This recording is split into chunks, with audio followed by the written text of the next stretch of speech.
Olá, seja muito bem-vindo a mais um momento da nossa aula teórica da disciplina FAR 141, Química Farmacêutica 3, nesse semestre letivo suplementar. Espero que você esteja bem, continue seguindo as recomendações sanitárias das autoridades e continue a cuidar de si e dos seus familiares enquanto atravessamos este momento de pandemia. Um bom dia, uma boa tarde ou uma boa noite para você que assiste mais este momento de discussão sobre fármacos com ação antiviral da nossa disciplina. Neste caso, essa é a parte 2 da nossa aula. Nós discutiremos, então, neste momento, a respeito sobre, continuando a nossa discussão, a respeito dos fármacos antivirais e como que os mesmos podem ser empregados através do desenvolvimento de fármacos, que é um dos objetivos da nossa disciplina. Meu nome é Samuel Silva Pita e sou um dos professores da disciplina Química Farmacêutica 3. No nosso momento agora da aula, nós vamos discutir um pouco sobre a gripe. A gripe é uma doença viral causada por um vírus do tipo influenza.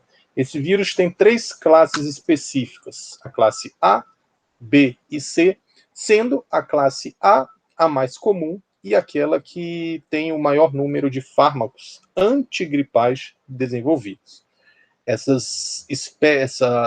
variabilidade viral é extremamente alta, o que leva a um alto número de mutações, cepas e variabilidade genética entre os vírus do tipo influenza.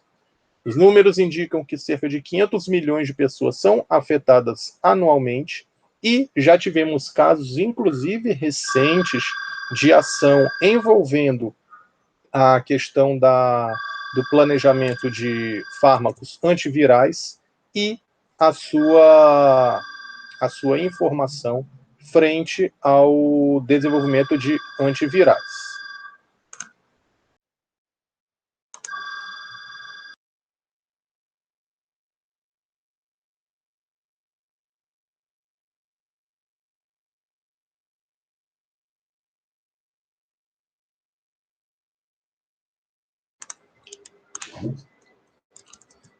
Pensando no desenvolvimento das zoonoses, os vírus do tipo influenza são bastante encontrados em culturas de animais que vivem comumente próximo ao ser humano. Então, seja culturas de aves, no caso frangos principalmente, e também a cultura de suínos, levam, em alguns casos, ao desenvolvimento de algumas zoonoses que podem ser úteis, no caso, na transmissão e na disseminação deste vírus do tipo influenza. Há também a importância quando se fala do tratamento, o tratamento voltado para estas doenças, no caso a gripe causada pela influenza, está relacionada à vacinação, só que a vacinação ela protege apenas os indivíduos contra as cepas, as variantes virais que já existem. Tem cerca de 40% de eficácia em pacientes idosos. Isso nos leva, então, à importância de que a vacinação ela protege contra a partícula viral que já foi detectada, não protege contra mutações, contra partículas virais a serem alteradas geneticamente no futuro, e tem uma baixa eficácia em idosos. Logo, há necessidade patente do desenvolvimento de antivirais. Esse desenvolvimento de antivirais nos dá a classe dos antigripais, que são os verdadeiros antigripais, já que, como futuro profissional de saúde, você entende que os fármacos empregados no tratamento da gripe são paliativos, como normalmente antitérmicos, analgésicos, descongestionantes nasais. Os verdadeiros antigripais são os antivirais desta classe que atuam contra o vírus influenza. Algumas ações globais também são rotineiramente empregadas pensando no desenvolvimento e no controle dessas síndromes gripais. Uma delas é o tratamento e o sistema de respostas da influenza global, cuja sigla é o GISRS. Então, algumas ações já têm sido tomadas em função disso.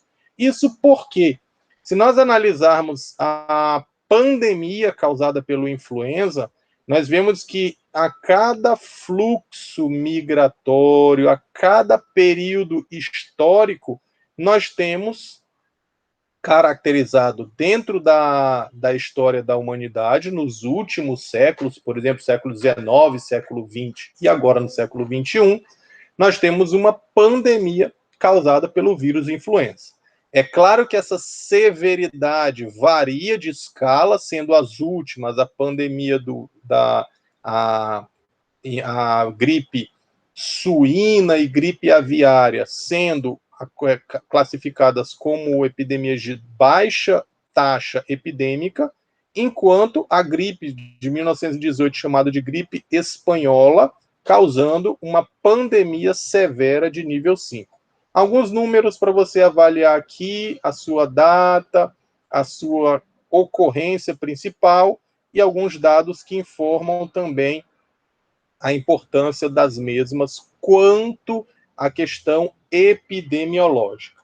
Isso é importante porque vai nos dar o adequado contexto onde nós devemos trabalhar para o desenvolvimento dos antivirais, já que a vacinação é rotineiramente empregada e tem uma adesão terapêutica bastante boa, embora sua eficácia seja discutida, não quanto vacina, mas como proteção da população suscetível a essas gripes voltadas à influenza. Pensando na questão estrutural do vírus, o vírus da influenza, ele tem as suas principais partículas apresentadas como esperado na partícula viral, um ácido nucleico de fita simples, que é conhecido como RNA, a sua proteína envolvendo esse ácido nucleico, que é o capsídeo viral, formando o seu núcleo capsídeo. Tem uma membrana, uma parte membranar na sua estrutura, que tem presente a proteína hemaglutinina a hemaglutinina, também chamada de HA, e a neuraminidase. São duas proteínas importantes que estão presentes na membrana externa do vírus que permitem a sua replicação. Essas são glicoproteínas presentes na superfície viral. Existe também uma outra enzima que é a RNA polimerase, e todas elas estão relacionadas às características do vírus da influenza causador da gripe. Um vírus de tipo RNA com uma fita simples de sentido negativo, com material genético, dando origem a 3 grupos virais, A, B e C, sendo A aquele mais estudado e para os quais os antivirais são desenvolvidos. Conhecendo, então, a ação a estrutura e a organização destas glicoproteínas e proteínas virais, o principal alvo para o planejamento de fármacos antivirais é justamente a enzima neuroaminidase. A enzima neuroaminidase, ela catalisa uma reação que envolve a liberação do ácido siálico e a formação das suas consequentes glicoproteínas e glicolipídios. Ou seja, ela é responsável pela catálise ou uma ação chamada de sialidase, que é a clivagem das glicoproteínas, liberando o ácido siálico para as suas ações biológicas. Então, a neuraminidase vai catalisar esta reação. Este ácido siálico também é conhecido como N-acetilneuramínico, ou NEU5AC. Esta reação é catalisada e ela vai ser justamente o objetivo de estudo no planejamento de fármacos antivirais, analisando como que o ácido N-acetilneuramínico ou ácido siálico interage dentro do sítio da neuraminidase. Nós percebemos que a cadeia polidroxilada tem bastante interações com grupos carregados negativamente. O grupo ácido do ácido siálico tem interação com a guanidina da arginina 371, com uma interação iônica com a arginina 292, com outra arginina 118, e os grupos polares interagindo com resíduos que estão bastante carregados dentro desse sítio.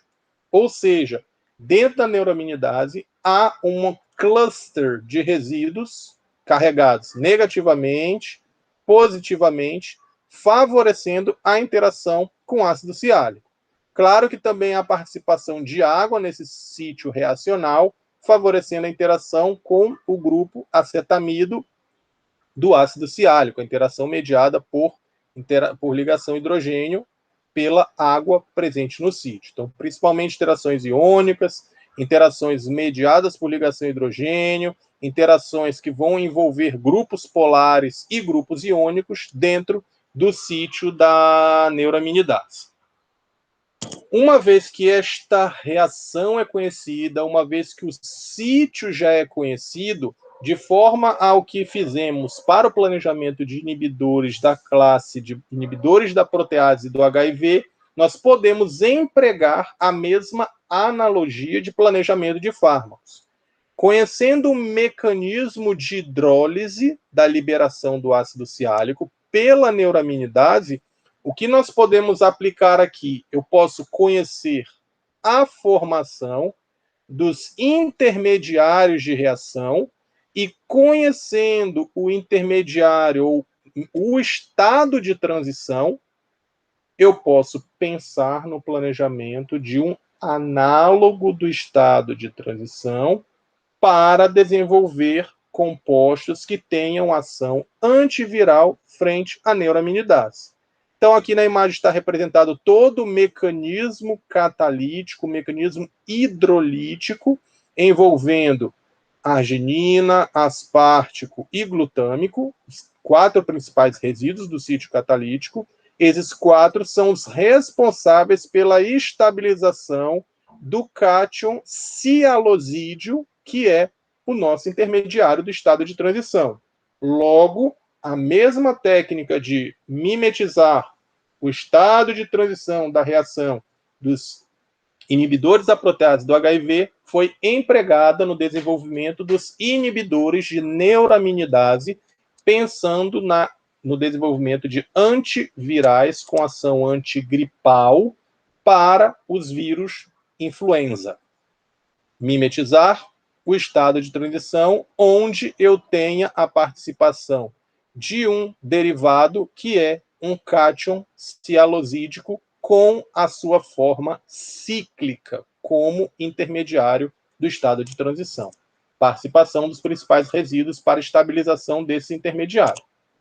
Dessa forma, pensando nesse desenvolvimento, partindo da estrutura do ácido siálico, que é o substrato dessa reação, desenvolveu-se o composto líder conhecido como neu5-AC2-en.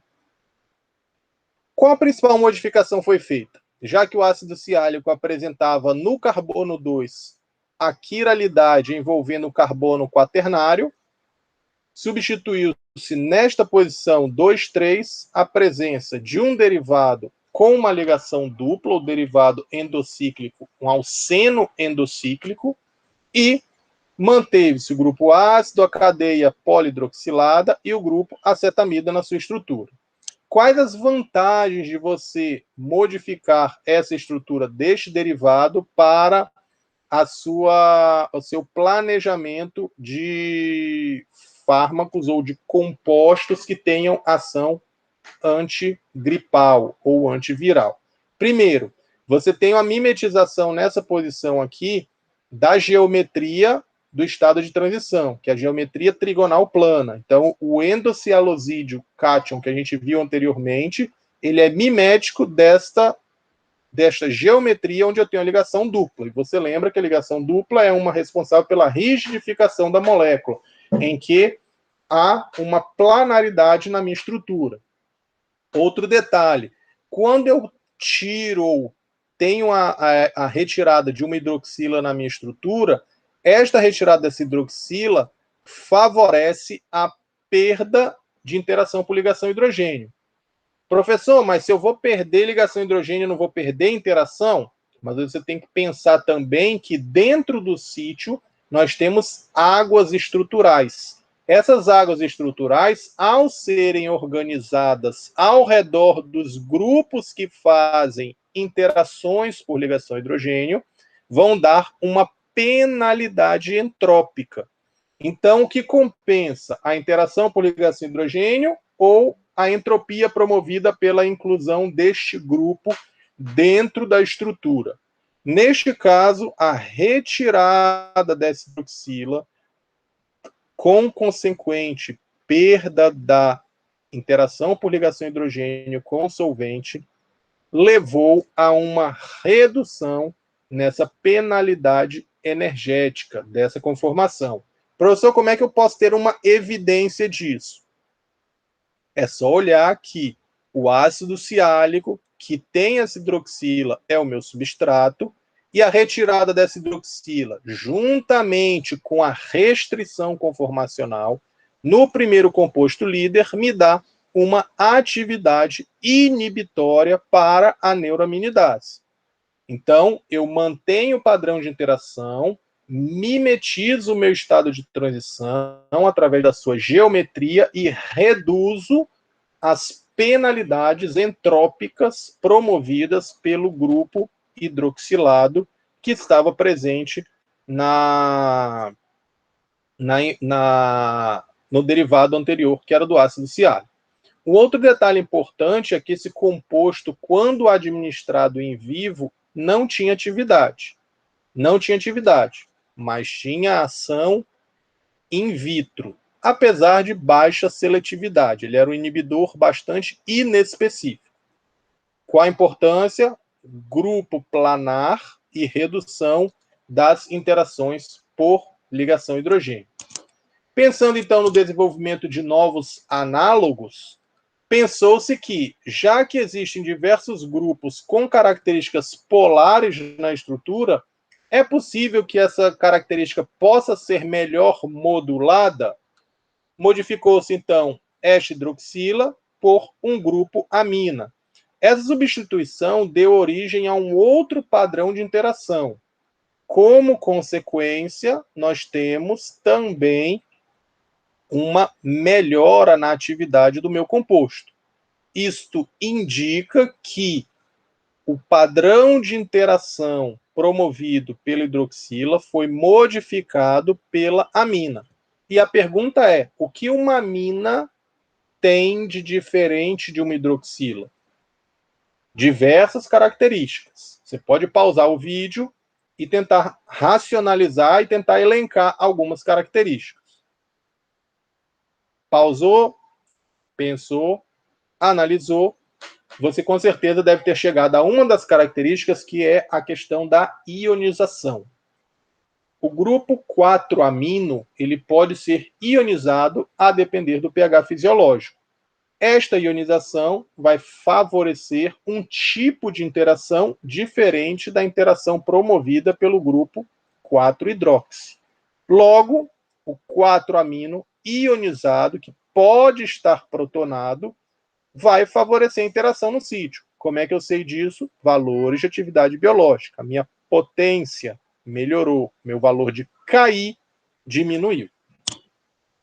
Pensando então no como que o 4-amino interage dentro do sítio, a presença desse grupo 4-amino forma um derivado possivelmente protonado, e este derivado protonado vai fazer interações iônicas com glutâmico 119 e aspartico 151, que vão favorecer as interações dentro do sítio. Além disso, mediadas por água. Essas interações foram identificadas através da estrutura experimental, da estrutura cristalográfica deste derivado. Ou seja, a modificação foi foi confirmada pela estrutura cristalográfica. Então, o que foi proposto foi confirmado pela informação experimental. Avançando, então, no planejamento de análogos, nós temos, então, o nosso derivado hidroxilado. A incorporação do derivado amina favorece a minha atividade biológica. E para o desenvolvimento do zanamivir, também conhecido como relenza, já que a característica iônica era bastante pronunciada na estrutura, adicionou-se, então, um grupo guanidino que favoreceria esse caráter iônico mais pronunciado na minha estrutura. Como consequência, a minha atividade biológica foi bastante pronunciada. Pensando, então, no tipo de interação, de como essa atividade foi cerca de 100 vezes mais potente do que o derivado amino, em 1999, o zanamivir foi liberado para uso e, desde então, tem sido empregado para o tratamento de infecções virais promovidas pelo influenza. Ok? Tudo certo aí. Será? Molécula potente, composto aprovado, uso em humanos seguro, eficaz. Será? Compara comigo essa característica dessa estrutura aí. Pause o vídeo e analise comigo a característica do zanamivir. Se você fosse analisar a sua característica quanto à solubilidade em água, como você classificaria essa molécula? Muito solúvel, pouco solúvel, média solubilidade, baixa solubilidade. Como você caracterizaria a molécula do zanamivir? Pensando nessa característica, você com certeza deve ter concluído que essa característica da molécula é bastante polar. Uma molécula bastante polar, ela tem dificuldade de ser uma molécula biodisponível. Então, eu tenho uma polaridade alta e uma biodisponibilidade baixa. Isso confirma que o zanamivir ele é administrado na forma inalatória. Não é uma forma adequada para a mais confortável para o paciente. Contudo, até 1999, era o primeiro antigripal desenvolvido por forma inalatória. Por quê? Porque eu tinha um problema relacionado à sua baixa biodisponibilidade oral. Por que eu tinha baixa biodisponibilidade oral? Porque eu tenho uma molécula muito polar. Moléculas muito polares têm baixa biodisponibilidade oral. Quando eu analiso as interações dentro do sítio, eu vejo que realmente o grupo guanidino consegue interagir com mais resíduos, continua mantendo o padrão de interação com a água que está presente no sítio ativo, logo favorece a sua potência. Ou seja, tudo aquilo que foi pensado para o grupo amino, extrapolado para o guanidino, veio a resultar no aumento de potência, com demérito da sua via de administração. Quando eu analiso também isso na sua estrutura experimental, percebe-se novamente que o grupo guanidino interage com diversos resíduos próximos, o que dá uma ideia de que o estudo de modelagem da molécula, inicialmente proposto, resultou numa estrutura experimental adequada, condizente com a sua atividade biológica. Então, as interações foram melhoradas, melhorou a potência, mas eu tenho um problema de biodisponibilidade para esse derivado. Quando eu penso nesse problema de biodisponibilidade, eu já abro uma vertente para quais características da molécula precisam ser moduladas, moderadas, alteradas para melhorar a biodisponibilidade desse derivado. Nesse conceito, vem a origem de outros inibidores de neuraminidase da classe dos carbociclos. Por que carbociclos? Pensa comigo. Se os meus derivados iniciais pertenciam à classe dos dihidropiranos, tendo um átomo de oxigênio nessa posição, e eles tinham um problema de biodisponibilidade, eu posso tentar, então, modular essa biodisponibilidade, diminuindo a sua polaridade, de forma que os mesmos possam ter a possibilidade de serem administrados via oral. Quais derivados que eu poderia substituir para a ação desses compostos da classe dos dihidropiranos? Bom, eu tenho o isóstero metileno, que pode estar com a ligação com uma geometria conforme apresentada aqui na estrutura 1, ou conforme apresentada na estrutura 2. Então, eu estou utilizando agora, além do análogo do estado de transição, o conceito de bioisosterismo, onde eu vou modificar o oxigênio do dihidropirano por um derivado metileno. Isso vai me permitir uma acomodação diferente envolvendo a estrutura 1 e a estrutura 2. E você, por conhecer a estereoquímica, por saber que as enzimas são estereosseletivas, já consegue perceber que há uma diferença bastante significativa entre um derivado e outro derivado. Ou seja, a geometria é extremamente importante para a ação dos inibidores de neuraminidase da classe dos carbociclos, onde você tem a inserção de um metileno, que é isóstero do oxigênio do dihidropirano. Como que eu consigo entender, então, essa melhora? Então, eu adiciono um metileno, eu reduzo a polaridade da minha molécula, isso pensa-se em desenvolver melhor a bioatividade, e quando eu comparo os dois compostos, as duas conformações, eu vejo que eu tenho uma diferença bastante grande de atividade entre elas. Para entender isso, de novo, eu tenho que voltar ao meu mimético do estado de transição, onde o meu intermediário de reação, que era um cátion cialosídeo, que nós mostramos inicialmente, é mimetizado pelo derivado isóstero metileno com essa conformação. Ou seja, a estrutura 2 consegue mimetizar o intermediário de reação. Então, esta conformação é mais favorável, logo, ela tem uma interação melhor com o sítio, dando um melhor comportamento inibitório para ela. Análogo até aqui, princípio do bisosterismo sendo empregado juntamente com a modificação da minha conformação. Pensando, então, na melhora da potência desse derivado, eu tenho um derivado com uma estrutura representada conforme a estrutura 2 apresentada anteriormente, e eu preciso, então, agora melhorar a sua biodisponibilidade. Por que a sua biodisponibilidade? Porque essa biodisponibilidade é que me levou à administração inalatória do zanamivir, e eu quero suplantar este problema farmacocinético. Então, eu vou tentar modificar a minha estrutura, reduzindo a sua polaridade, sem comprometer a sua atividade biológica.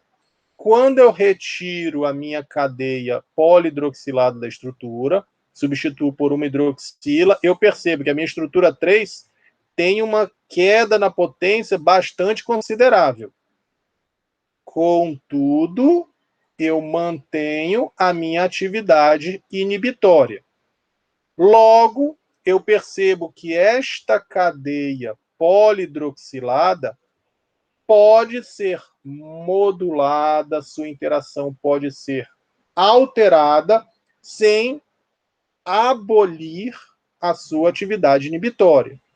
Desta forma, eu posso melhorar a minha biodisponibilidade modificando a minha cadeia polihidroxilada. Quando eu adiciono um derivado éter metílico nessa posição, a minha atividade inibitória melhora.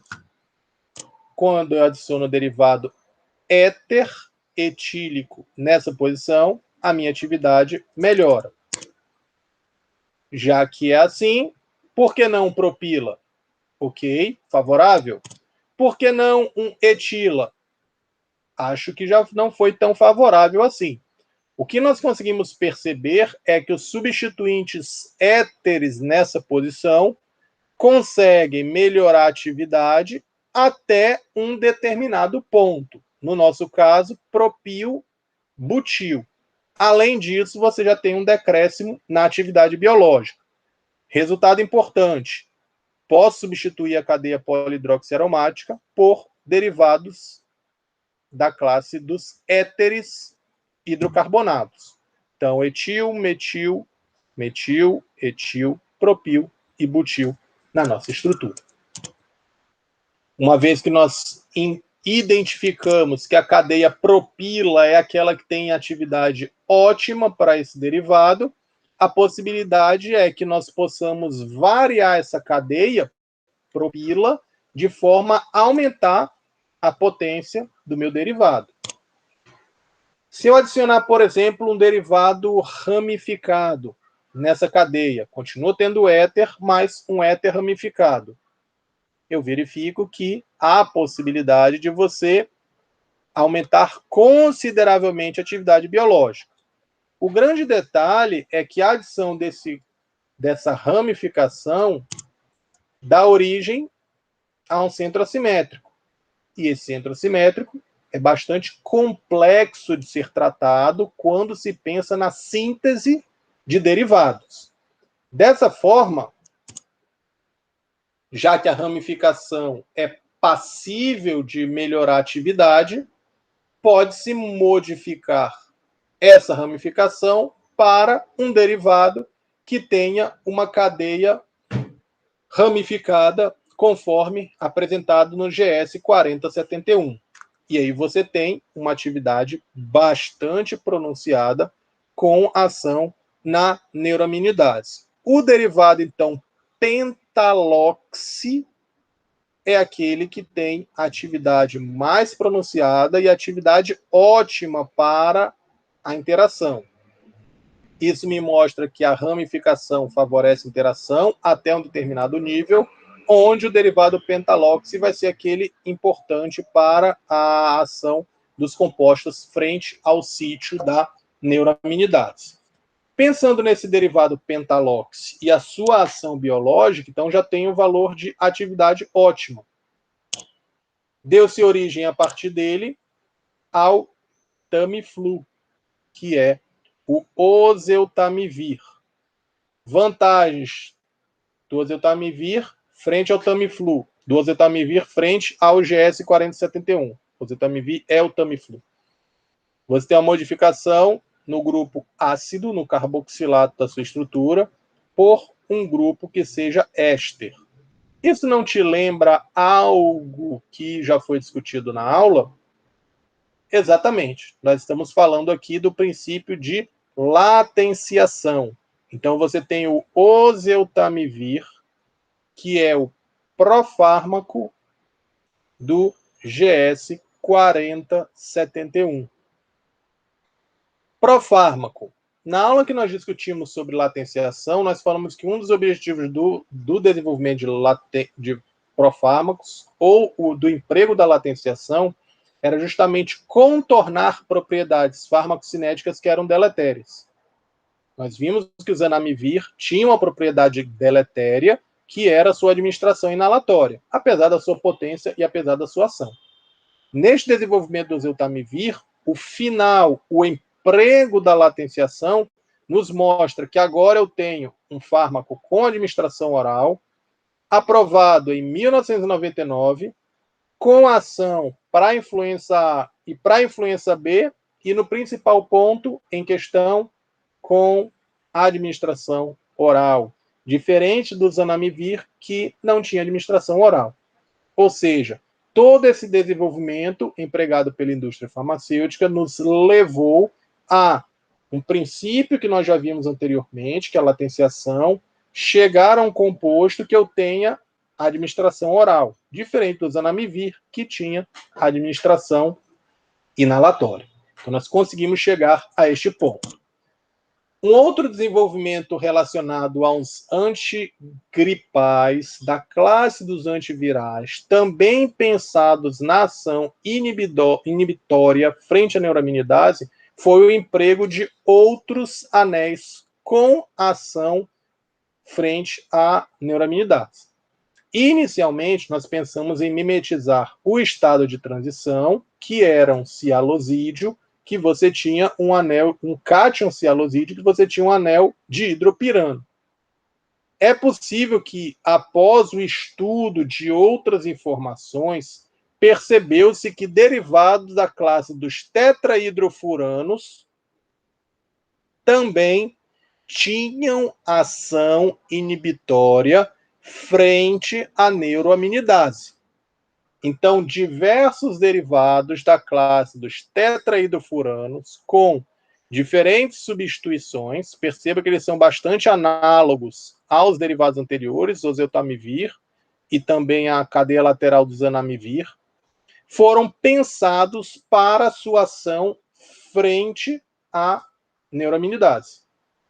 O derivado que teve a melhor ação para a inibição da neuraminidase, e aí segue a mesma lógica, a cadeia polar, a importância do grupo hidroxilado ser substituído por um grupo guanidina, o grupo acetilado, acetamida, melhor dizendo, o grupo acetamida e sua interação no sítio, a presença da quiralidade, da hidroxila e do grupo carboxilato para a penalidade entrópica com a perda de uma interação por ligação hidrogênio. Todos esses princípios foram aplicados agora para derivados que tenham outros ciclos. No caso, inicialmente, tetrahidrofuranos e, posteriormente, o ciclo pentano. Sendo aplicados sucessivamente, chegamos ao desenvolvimento do peramivir. O peramivir é um dos compostos também empregados para o desenvolvimento de antivirais com a ação da neuraminidase e que apresenta um anel central, ciclopentano, diferente dos outros derivados inicialmente pensados. Comparando, então, as estruturas dos derivados iniciais, o peramivir foi aprovado em uso emergencial em 2009 nos Estados Unidos. Lembra que em 2009 nós estávamos enfrentando a pandemia de H1N1. Então, ele foi aprovado em uso emergencial em 2009, tendo essa estrutura inovadora, diferente dos fármacos com ação inibitória da neuraminidase anteriormente. Ele é aplicado a cepas resistentes aos antivirais, que não são responsivas ao zanamivir e oseltamivir, e o emprego, de novo, do planejamento com base na estrutura do receptor. O grande detalhe estrutural a respeito disso é que o anel ciclopentano e sem a cadeia glicerol, que levava a uma redução da biodisponibilidade, como a gente viu anteriormente. Então, inovação estrutural, anel ciclopentano, emprego através do planejamento baseado na estrutura do receptor e, desde 2009, sendo empregado na clínica e no emprego do desenvolvimento de antigripais. Peramivir é um desses compostos. O próximo tópico que a gente pretende abordar com vocês aqui é um tópico que está bastante recente aí no tempo em que estamos vivendo, que é a famosa Covid-19. A Covid-19, segundo números do último dia 2 de dezembro, ou seja, ontem, mostra que nós temos 63 milhões de casos confirmados mundialmente, com mais de 1.400.000 mortes, envolvendo cerca de 220 territórios, países e áreas com casos relatados. Esses são dados da Organização Mundial da Saúde, que compila esses dados, distribuindo-os quanto aos países, mostrando que os Estados Unidos têm cerca de 13 milhões de casos até o momento, a Índia com 9 e o Brasil com 6. Desses 13 milhões, nós temos cerca de 266 mil mortes nos Estados Unidos, 138 mil na Índia e 173 mil no Brasil. O Brasil sendo o terceiro no número de mortes, o segundo no número de mortes e o terceiro no número de casos. Um outro detalhe importante divulgado pela OMS está na forma de transmissão dessa doença. Ela é transmitida de forma comunitária nos Estados Unidos e no Brasil. O que isso quer dizer para você? Que ela é transmitida através do contato, maior ou menor contato entre pessoas. Enquanto na Índia e na Rússia se tem locais específicos onde ocorre uma maior transmissão. A França também aparecendo aqui com o número de casos, cerca de 2 milhões de casos até o momento, e a Rússia com 2.300.000 casos. A Covid-19, você se lembra que ela foi relatada a partir de casos de pneumonia a partir de dezembro de 2019, isso ocorrendo na China, e hoje já se sabe que estava relacionado a uma transmissão zoonótica do mercado de Wuhan, onde houve essa transmissão dos primeiros casos, em dezembro de 2019. A partir disso, no dia 11 de março especificamente, a OMS decretou a Covid-19 como sendo uma pandemia. Esta doença, Covid-19, é causada por um vírus SARS-CoV-2, que causou essa doença pulmonar inicialmente na cidade de Wuhan, capital da província chinesa de Hubei, e foi espalhada globalmente. Os estágios principais envolvendo a evolução da Covid-19 mostram 3 fases bastante características. A primeira delas, inicial, que é a replicação viral, que pode ser assintomática ou com sintomas severos a moderados, leves a moderados. A segunda fase, que é a fase pulmonar, onde você tem bastante comprometimento das vias aéreas inferiores. E, por fim, a fase chamada de hiperinflamatória, que é a fase 3, onde você tem uma resposta inflamatória bastante exacerbada, que, em alguns casos, pode levar ao óbito do indivíduo, com pneumonia, sepse, falência respiratória e descontrole ou dispneia bastante pronunciada, em alguns casos até com a presença do desequilíbrio das citocinas. Um outro detalhe importante é que a resposta antiviral ela é mais pronunciada entre a fase 1 e a fase 2, onde você tem a infecção inicial e a fase pulmonar, sendo difícil ser tratada quando você tem já a fase hiperinflamatória. O que nos mostra a importância do tratamento precoce, do cuidado precoce aos pacientes que tenham manifestações desta doença, no caso da Covid-19. Alguns detalhes importantes a respeito da Covid-19 é a Covid ou o Covid. A Covid-19 se refere à doença, não ao vírus. O nome resulta das palavras coronavírus e doença, com indicação do ano em que surgiu, 2019. O novo coronavírus, que é chamado de SARS-CoV-2. Fica a dica para você, a Covid-19, o coronavírus, o SARS-CoV-2. Você, como futuro profissional de saúde, tem que empregar os termos mais corretos possíveis que estão sendo discutidos na literatura. Um outro detalhe importante se diz a respeito do risco de contaminação nos ambientes.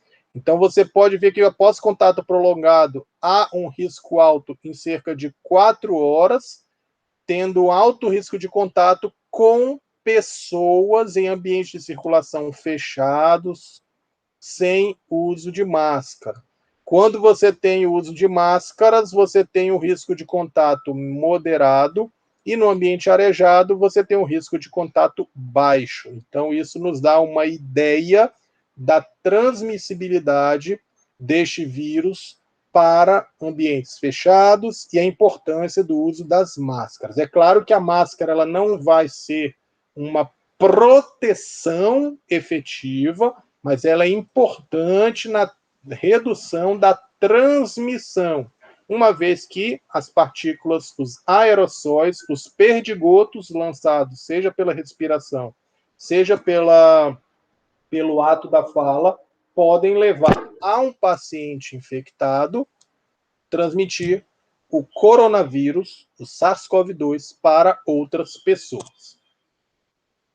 Infecções a respeito do coronavírus também, você tem 91% dos infectados apresentam alguns sintomas, febre, dor pelo corpo, tosse, 63% alteração do olfato ou paladar, 62% dor de cabeça, 23% palpitação e 10% vômitos. Então, a característica da transmissão dessa doença, febre, dor no corpo, tosse e alteração do paladar e olfato, isso bastante pronunciado para a identificação do paciente com Covid-19. A respeito disso, como é uma doença nova e existe também muita desinformação e muita informação errada, é importante que você não seja um propagador de fake news. Como que você faz isso? Se informando e compartilhando informações depois de checar se o conteúdo é verdadeiro, ou em sites oficiais. O Ministério da Saúde e a Fiocruz têm portais direcionados para a informação correta, embasada, científica, verdadeira a respeito do coronavírus. Então não divulgue aí vídeo de gente tomando hipoclorito, bicarbonato, água morna. Por favor, ajude na informação e não na desinformação ou, em alguns casos piores, na propagação de mentiras. Fake news nada mais é que um eufemismo para falar sobre mentira. Então, compartilhe informações oficiais dos canais oficiais, seja em língua portuguesa, seja em outras línguas que você tiver o adequado domínio. Pensando então sobre essa parte da Covid-19, nós sabemos que o agente etiológico é o SARS-CoV-2, nós vamos discutir um pouco sobre os principais alvos empregados na terapia experimental do SARS-CoV-2. E depois vamos falar sobre algumas abordagens anti-SARS-CoV-2. Como você já conhece, já sabe, a doença causada pelo SARS-CoV-2 é a Covid-19. E já se sabia desde 2018, os relatórios da Organização Mundial de Saúde já previam que, a partir de 2018, haveria um agente etiológico capaz de causar uma pandemia no sistema de saúde global. A partir de dezembro de 2019, nós sabemos que este agente etiológico é o SARS-CoV-2. Ou seja, os especialistas, já analisando os dados epidemiológicos e de propagação viral, sabiam que a partir de 2018 haveria este potencial para esta pandemia, que eles chamavam então de doença X. Hoje já se sabe que essa doença X se chama Covid-19 e é causada pelo vírus SARS-CoV-2. Se você acompanhar outros vírus que afetaram bastante a saúde humana, nós temos aí desde 1931 alguns vírus que afetam a saúde humana, trazendo mais ou menos casos para o tratamento e os órgãos de saúde pública. Então, Covid-19 é o que nós estamos tratando aqui. Nesse conceito, se a gente for pensar, então, na questão da estruturação e do conhecimento do coronavírus, no caso SARS-CoV-2, ele é um vírus envelopado, de fita positiva, simples, causa doenças voltadas ao trato respiratório superior de uma forma leve, e existem 7 espécies de coronavírus, sendo que 3 causam infecções em humanos, da classe dos coronavírus. Não é a primeira vez que a humanidade enfrenta o coronavírus. Em 2003, havia a síndrome aguda respiratória grave causada pelo SARS-CoV. Em 2012, na região do Oriente Médio, houve a MERS-CoV, principalmente na Arábia Saudita, uma transmitida a partir de civetas, essa transmitida a partir de uma zoonose, principalmente através de dromedários, e atualmente a SARS-CoV-2, transmitida desde dezembro de 2019, seus primeiros casos, transmitida a partir de morcegos. A partícula viral do SARS-CoV-2 ela tem 125 nanômetros de diâmetro, seu genoma é um dos maiores dos RNA vírus, com 26 a 32 pares de bases, tendo principalmente 4 proteínas. A proteína espicular, spike, proteína S, a proteína do envelope, a proteína membranar e a proteína que forma o núcleo capsídeo. Pensando no desenvolvimento e no ciclo replicativo deste coronavírus, o SARS-CoV-2, ele vai se aderir à célula a partir de receptores encontrados na superfície celular. Esta adesão leva à sua endocitose, e dentro do endossomo ocorre a fusão envolvendo a partícula viral e a membrana do endossomo, levando à liberação do material genético. Esse material genético é desenovelado, formando a fita de RNA simples, que leva diretamente à tradução das poliproteínas, e a sua transcrição em fitas de RNA, do RNA de polaridade negativa. Essa tradução das poliproteínas leva à formação das poliproteínas não estruturais, que vão ser importantes para os processos replicativos da proteína viral, da formação da partícula viral. Essas proteínas vão ser posteriormente sintetizadas, novamente agrupadas dentro do complexo de Golgi e liberadas na célula a posteriori. Então, passos importantes para o tratamento da Covid-19, impedir a adesão, impedir a fusão, impedir a formação de poliproteínas e impedir que as proteínas não estruturais realizem suas funções, levando à maturação da partícula viral. O impacto do coronavírus no corpo humano, como nós falamos, ele pode levar a choque séptico, a ações do sistema digestório, alguns relatos no sistema nervoso e nos rins. Mas o que se conhece, com certeza, o sistema cardiopulmonar é aquele mais afetado. Então, precisa ter uma adequada proteção para esse sistema cardiopulmonar. Pensando, então, no desenvolvimento de compostos que tenham ação frente à Covid-19, que vão ter ação na partícula viral, que é o SARS-CoV-2, nós temos a MPRO. A MPRO é a principal protease do SARS-CoV-2 e também pode ser conhecida como 3CL. Então, MPRO ou 3CL é a principal protease. Protease você já conhece, que é uma enzima responsável por clivar outras proteínas. A sua organização estrutural, conforme apresentada nesta imagem, mostra a presença de 3 domínios em cada cadeia desta protease. Domínio 1, domínio 2 e domínio 3. E, segundo os especialistas, esta organização em forma de V é responsável pela sua ação proteolítica. Já se conhece no PDB diversas estruturas envolvendo a 3CL-PRO ou MPRO, que é a principal protease do HIV. Algumas na forma APO e muitas delas na forma HOLO. Por que isso é importante? Perceba que nós estamos falando de um vírus relatado a partir de dezembro de 2019.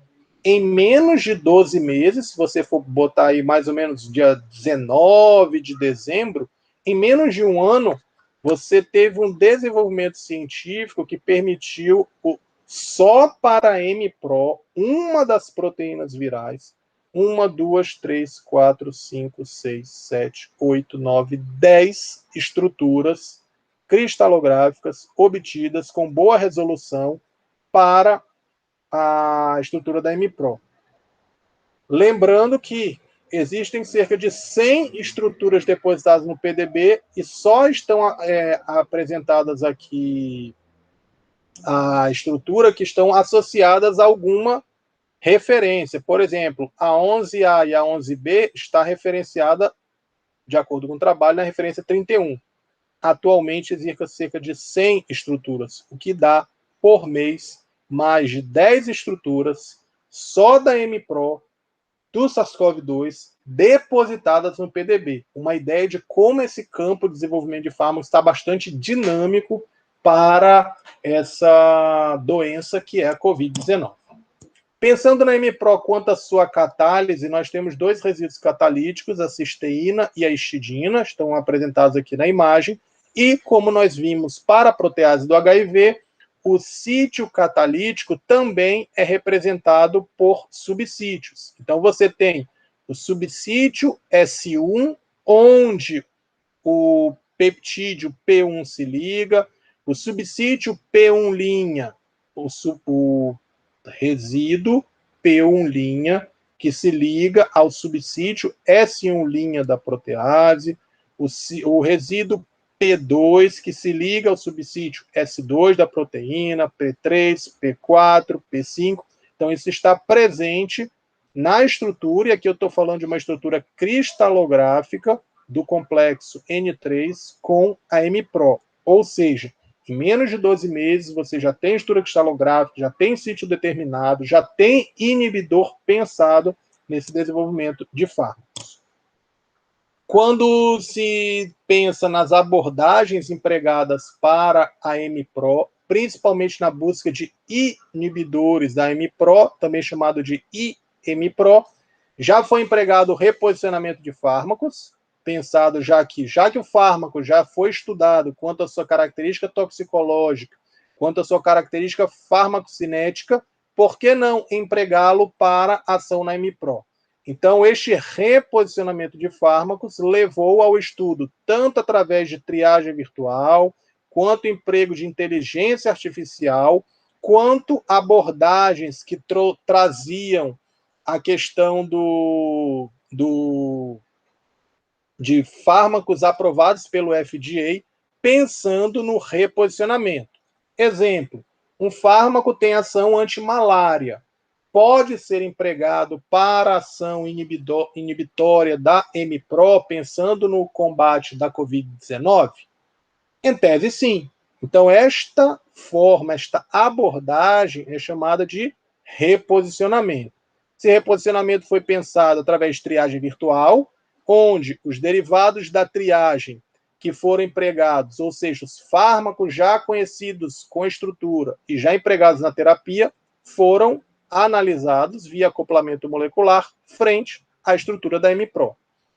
Alguns métodos de inteligência artificial também foram empregados. E como que os métodos de inteligência artificial funcionam? Eles vão, então, usar o computador para tomar as decisões. Então, a partir desse processo decisório, ele analisa se o composto já conhecido para outra ação teria a possibilidade de ser empregado como inibidor da MPRO.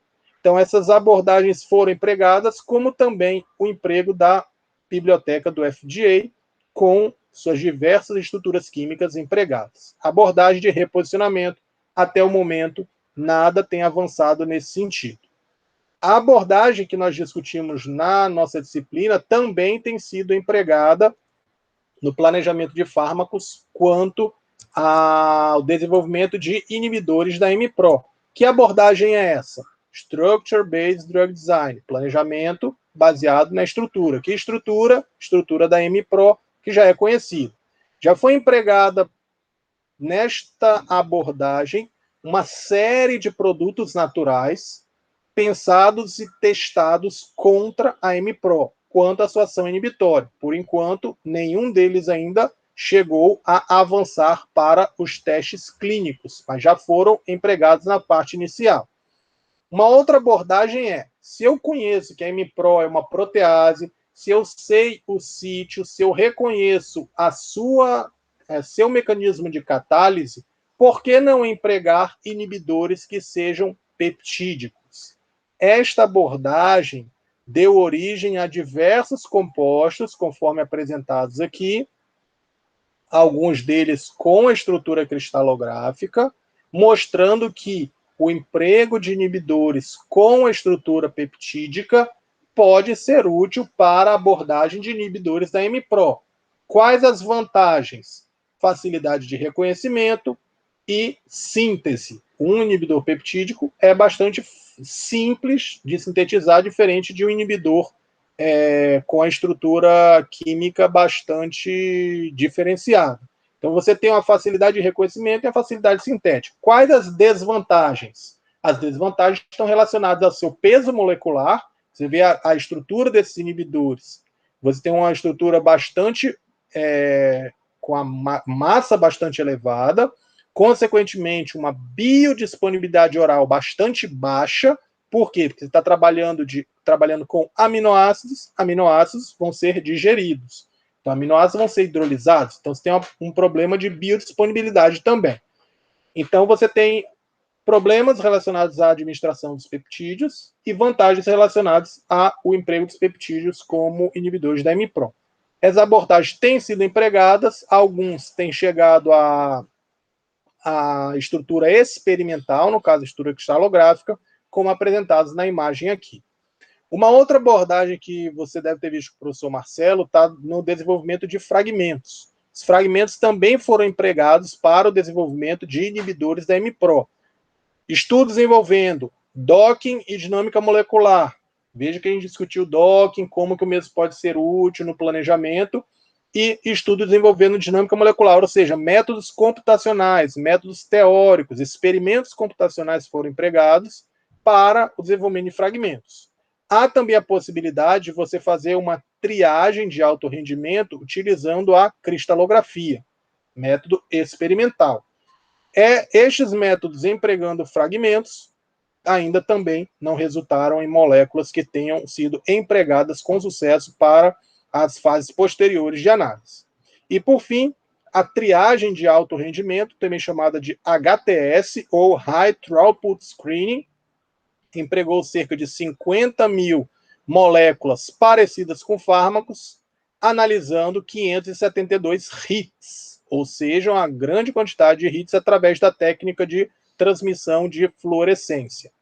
Esta técnica de transmissão de fluorescência deu origem a estes compostos aqui, com estrutura bastante diversa, que pode ser empregada, tem sido testada posteriormente para o planejamento de fármacos. Então, se você comparar aqui, você vê o hebzeleno, que tem a presença do selênio na sua estrutura, um átomo bastante incomum.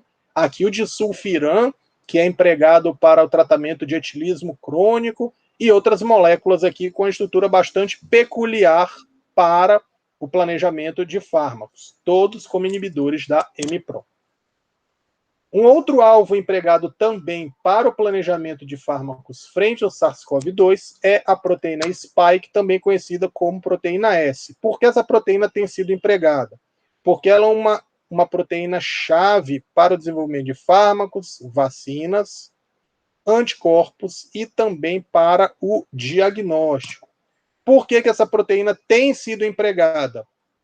Que ela está na superfície da partícula viral, ela é responsável pela interação com o receptor, permeando e facilitando a endocitose, e também a glicosilação dessa proteína leva a uma marcação especial onde esses sítios glicosilados podem ser explorados para o planejamento de fármacos.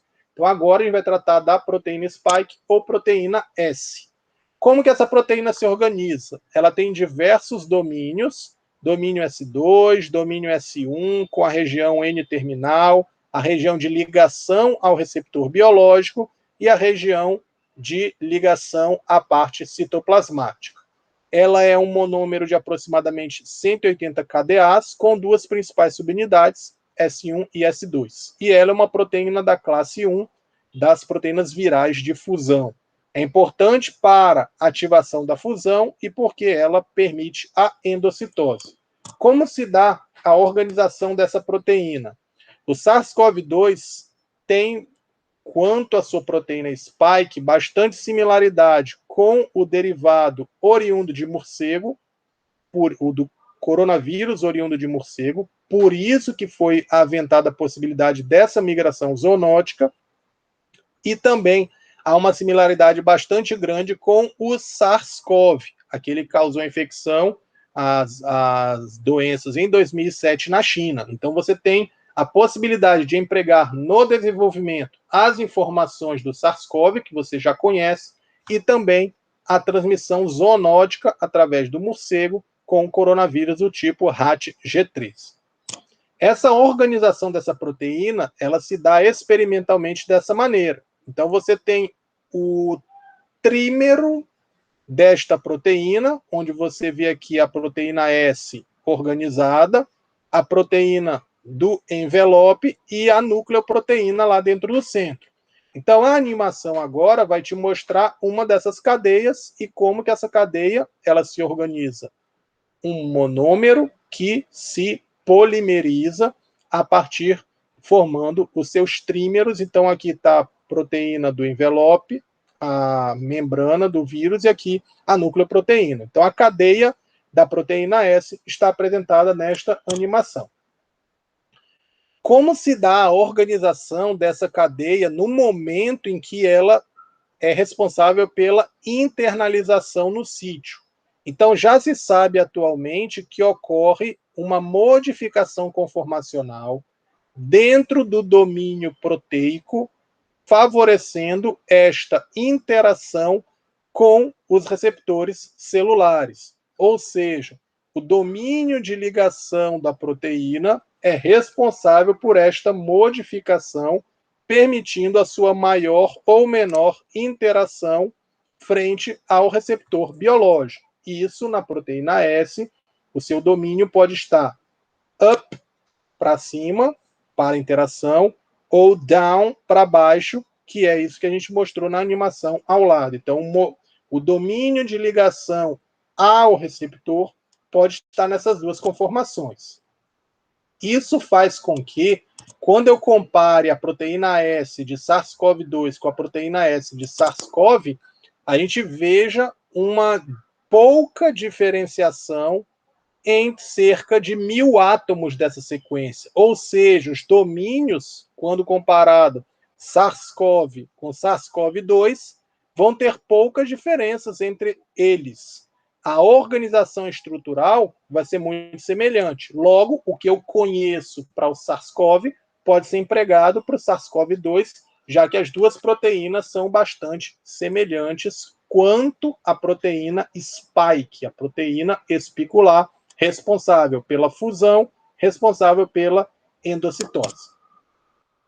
Quando eu comparo o domínio de ligação, eu percebo que este domínio de ligação ele tem alguns aminoácidos importantes que vão interagir com o seu receptor na superfície celular, que é o receptor da enzima conversora de angiotensina, a CE2.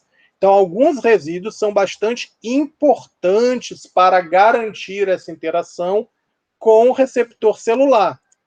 Isso faz com que, no momento em que eu analiso a organização do meu receptor, da enzima conversora de angiotensina 2, a forma em que este receptor está disponível para interação com o domínio da proteína espicular favorece justamente a minha internalização e a minha infecção pelo SARS-CoV-2.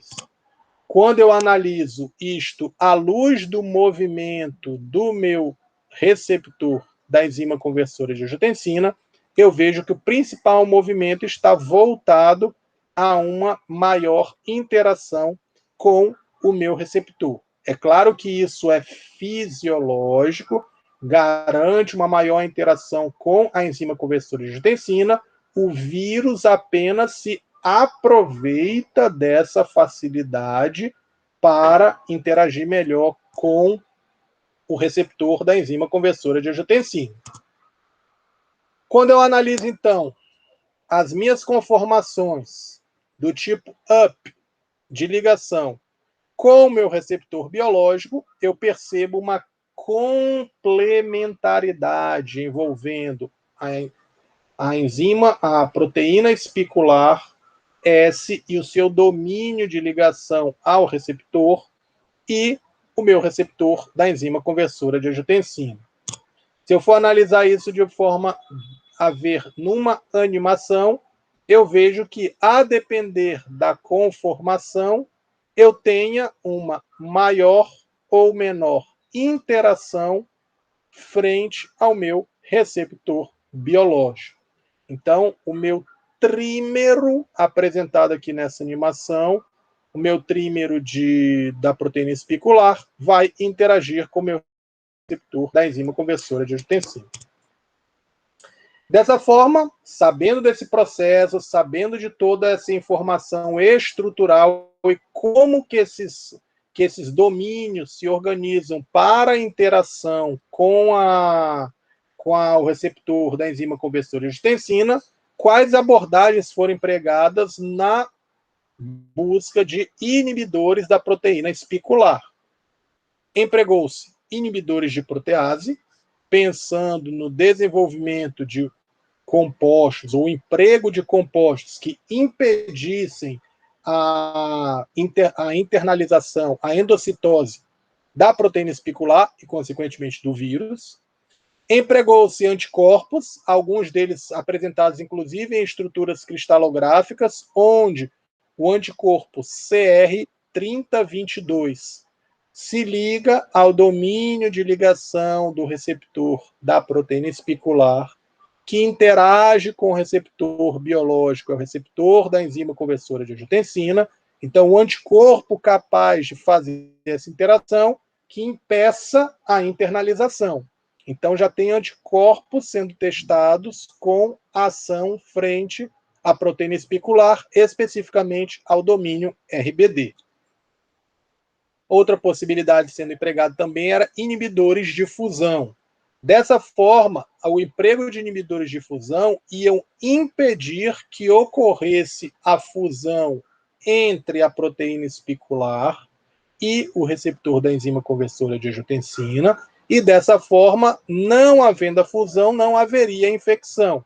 Existe uma série de derivados peptídicos, como nós vemos aqui na estrutura cristalográfica, que tem a capacidade de interagir com os domínios da proteína S, impedindo a fusão desta proteína na superfície celular. Então, derivados que sejam inibidores de fusão. A referência desses trabalhos está citada aqui no material de vocês. Quanto à terapia do SARS-CoV-2, então existem possibilidades, inibidor de MPRO, inibidor da proteína espicular, existem diversas outras enzimas, a gente só focou nessas dois principais alvos. Então, as possibilidades terapêuticas estão relacionadas ao remdesivir, ribavirina, galidesivir e favipiravir. Potencial terapêutico para a COVID-19, inibidores da RNA polimerase dependente de RNA, RDRP, compostos, remdesivir, ribavirina, favipiravir. Inibidores da PL-PRO, que é uma outra proteína. Então, lopinavir, inibidores de protease, darunavir, têm sido empregados nessa classe. Inibidores da MPRO, lopinavir, inibidores de protease. Inibidores da proteína S, então arbidol e outros derivados têm sido empregados com estes alvos. Então, alguns compostos têm sido pensados como possibilidades terapêuticas. Queria refletir sobre o remdesivir.